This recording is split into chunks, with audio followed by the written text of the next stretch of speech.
I came across something recently that just blew me away.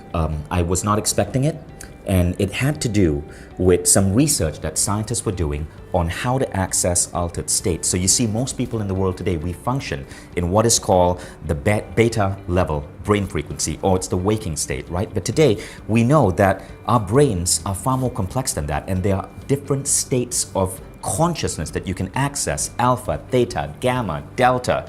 And then within these states of consciousness, there are different aspects to it, from alpha amplitude to theta whole brain coherence.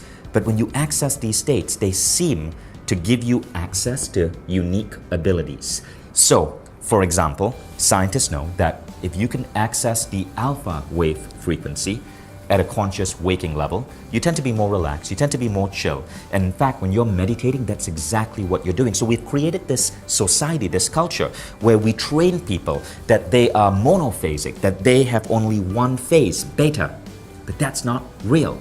You can access altered states and use these altered states to do some really incredible things in the world. In fact, Stephen Kotler wrote a book called Stealing Fire, which is about the altered state economy. And in that book, he says that the altered state economy is now over $1 trillion.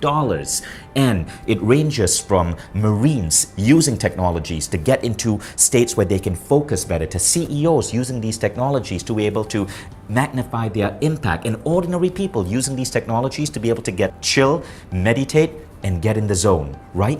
So one of the most fascinating things that I found about altered states happened when I went to this lab. And there are actually multiple labs which are doing this, but what they do is they try to reverse engineer the brainwave states of monks. So they take these monks, they strap them to this equipment, and it measures the monk's brainwave state. And then they take ordinary folks, you get strapped to the equipment, and they attempt to reverse engineer the brainwave states of monks. And they were trying to get you, as you're doing this equipment, to play around with all of these different mindfulness techniques, prayer, creative visualization, to see what got you at those states. And one of the scientists, he had a fascinating story. His name is Jim Hart. He wrote a remarkable book about it. But what he said is that there was this one lady in one of his chambers once, and she was showing a remarkable rise, a remarkable elevation in her state, more and more towards that monk-like reality. And he asked her, "What are you doing?" And she goes, "Well, I've been trying to forgive that bastard." And she was referring to her ex-husband. She was basically forgiving her ex-husband in her meditation, and it was causing her levels of what they call alpha amplitude, right, to spike, to go higher and higher and higher. So they started trying this with different people, including me. What you're seeing here is some video of me